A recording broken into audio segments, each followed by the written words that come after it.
guys, welcome back to another video, and today we're here with Mr. Blair and his father, and he's going to be showing us around his place and everything that they got going on this year. We're going to be walking around and he's going to be showing us. Thank you, man. It's a pleasure to be here. Glad to have you, man. I'm really been excited to see this place. Sure, yeah. So, gentlemen, basically what we do here, we have two places. At my house is our main barn and set up there. We have all of our brood pens there. All of our conditioning pens are there, and that's where we spend most of the time. I kind of grew up showing horses and had this property. This was my great grandpa used to live here. There used to be a house set right here, and then when I was younger, I was probably 20 years old, we tore it down and built a horse barn there. Had a few horses here, and I've converted it. It's all grow out pens, and then this is kind of just an equipment shed we've used. And then on the end, we built you'll see here in a second, there's a huge grow out fly pen and stalls down there. Over here, we've got just a few single pens. I think there's 20 single pens there. And then we got some Mexican fly pens here that we put our brood hens in just through the spring and summer. Just to kind of get them freshened up, get them on grass, things like that. So. Well, I'll follow you, man. Okay. So are we going to go over here first? We can go up here and take a look around. We've went through a lot of these. We've got a lot of our, we've picked through a good amount, and then what's left here is some later hatched birds. And, we've pulled through a lot of them already, but there's still some pretty nice birds in here. Actually, we just haven't had time to pull them out and really give them a lot of attention yet. Now, do you care to tell us what varieties you mainly focus on, or what? So mainly whites, blacks, and BB reds are kind of our main focus and passion. We've got a few other, you'll see as we go through, we've got a few other breeds, a few other varieties here. Got a few, yeah, we can go in. Okay, yeah.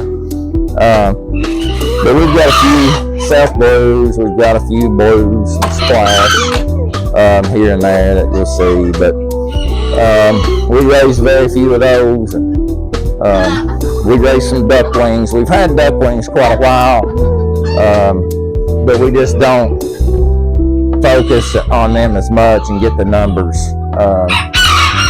Don't raise as many numbers with the ducklings as you do the other three. Gotcha. You can really see the quality on these birds here, man. Every single one of them. And these are some young pups too. Yeah, there's some of them that probably need, they're probably getting close to, several of them probably need dubs, but it's just been a time thing. We probably raised too many this year, to be honest. That's how you find a gem, though, you know what I mean? Yeah. It's about worked us to death. We put the hours in. For sure. My dad will, I work a lot, and he's retired, so he will try to feed in the mornings and have everything fed, and then when I come home, we do a lot of other things that we need to do. We can work birds, or if we have birds up to show, we'll work them in the evenings. Dabbing, or, if it's time to vaccinate or deworm or just whatever we do in the evenings after I get off work. He tries to have most of the feeding done by then, just because we have probably too many birds, and we'd spend all of our time feeding and watering if that's all we do. Exactly what you're saying. Yeah. There's a few. We were looking up here earlier before you got here. There's a pretty nice black cockerel there. Yes, that's the one I was looking at earlier. He's a really nice one. I see all the silver ducklings are up there at the top. I didn't even notice that. Yeah, there's some. I'll tell you, it's kind of funny, man. A month ago, I didn't think there was a duckling in here that I would have. And there's a few of them that seem to be maturing out. I think it's mainly the ones up on the roost there. But, yes, sir. And then you can see our whites. There's probably a few in here that need pulled out, but probably good enough to show. But we are going to be good enough to show. We just haven't had the time really. We've got like I said, we've got 34 birds up at home to show, and then I've got 20 down here in single pens already, and I got 6 or 7 on the front of the barn here we'll look at. Yes, sir. It's just, man, I swear we probably raised too many, but I mean, you can see some of these birds. I guess a little bit of fluff there, but you can see the quality. You can see you can feather definitely see the width quality. and the good feather, and you can pick any of these birds up, man. They've got, my dad really goes above and beyond feeding. I mean, they never. There's never a day you'll walk in here if there's not feed laying by them. No, you can definitely see they got plenty of room, guys. Plenty of space to develop and everything. So. I really try to stay disciplined on. I try to stay on my grow outs around 4 square feet per bird. Yes, sir. I really don't like birds being overcrowded. I hate seeing a stall that's overcrowded. At our place, I panic if I think it's overcrowded, and so. No, I feel the same way. I'm afraid that they're going to start picking at each other. Yeah, I can't stand to see them start picking. You start seeing feather damage, you start seeing unhealthy birds, and, if I see a bird humped up or pale-headed, it drives me crazy. It's going to happen when you raise that many, but, I try not to. There's a pretty decent one. I mean, you can see some. Every variety you look at, you're gonna find a really nice bird out of, man. I keep looking around. I see a really nice blue, a really nice self blue, black, white, silver ducklings. I can't even see the ones on top, but I'd say the ones up there are really nice. They have really nice coloring and everything. You can see it.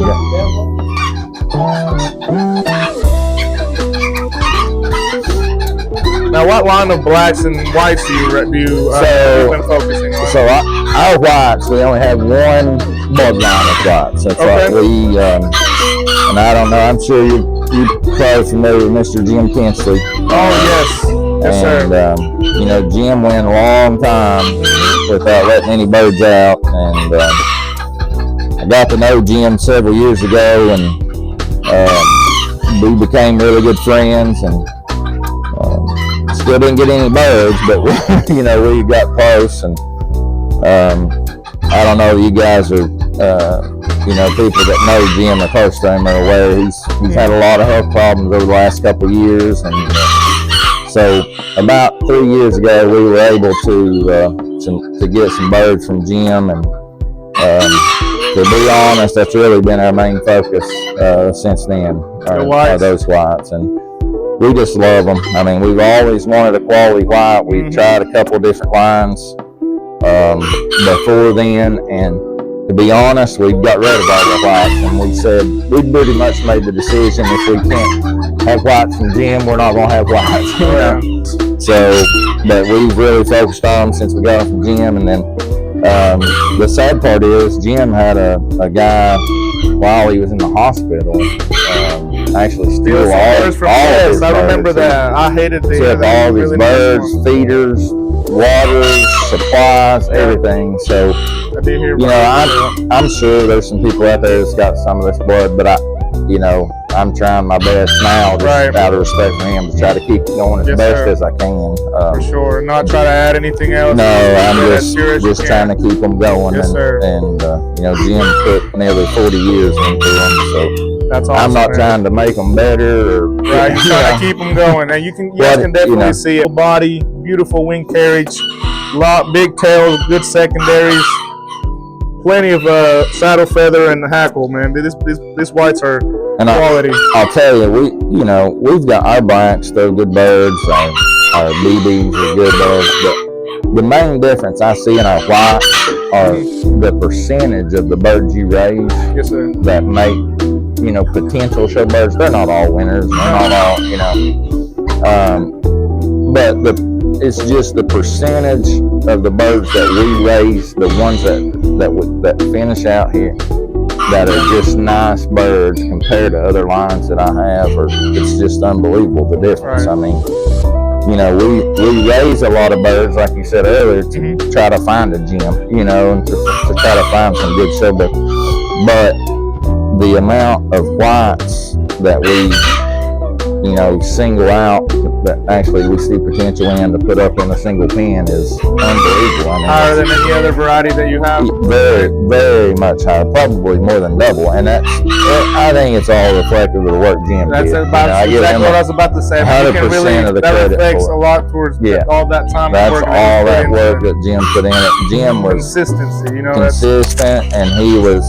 I was just talking to Jim last week, and he said, I always wanted the perfect bird, and I had to constantly remind myself there is no perfect bird. But that mentality drives you to getting pretty dang close. Yeah, to work harder, to be harder on your own birds, and not be blind to think everything you have is great. To be ready to cull, and to keep working and try to better them, and not just think what you have is the best already, And so, yes, sir.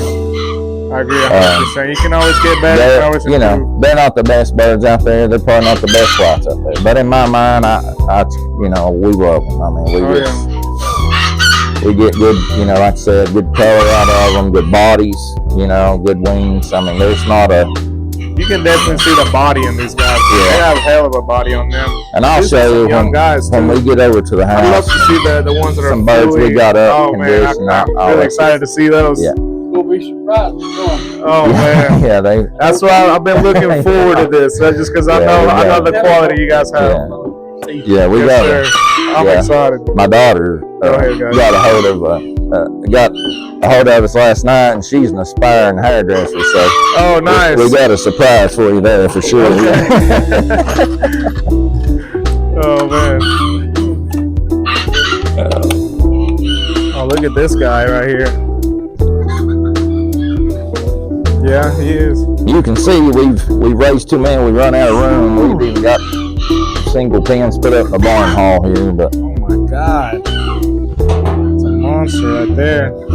And I'll tell you, gentlemen, to speak of space and how birds, I'm really big on them having enough room per bird and everything, and we'll go through here and take birds out, cull down, and put birds in show pens, and birds like this that you don't notice,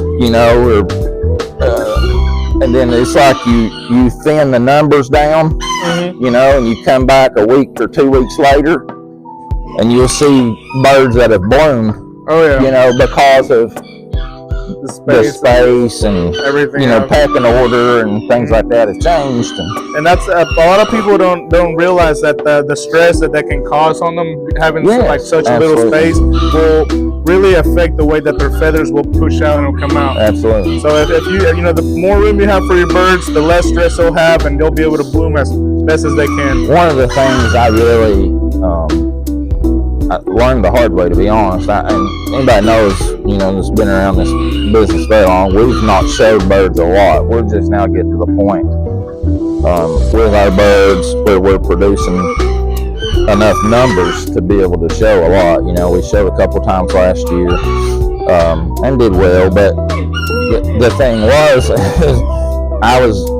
we just were, numbers wise, the birds we would put up to show that we were pleased with when it came breeding season, we had to use those birds to breed because we didn't have enough aged birds to breed. And so, so they had to be the brood cock. Yeah, so this year is finally, we've got enough 2-year-old cocks and 3-year-old cocks to be able to breed, and we'll use a lot of pullets to breed, but our cockerels this year we'll be able to continue showing on into the spring season and stuff. So we're just excited to be able to just get out. We just love attending. I mean, even when we weren't showing, we would go a lot just as spectators. We just love the atmosphere, love good birds, the people, and the fellowship, and just learning. That's what I'm addicted to learning. And I love, and I try to just be a sponge when I'm there. Those guys, man, there's so much more knowledge than what I know and experience. There's no replacement for experience, and so I'm just trying to learn when I'm there. We're going to show this year as much as we possibly can, and we don't expect, we have very low expectations, but we're just excited to get out there and just go and fellowship, see friends, and meet new friends.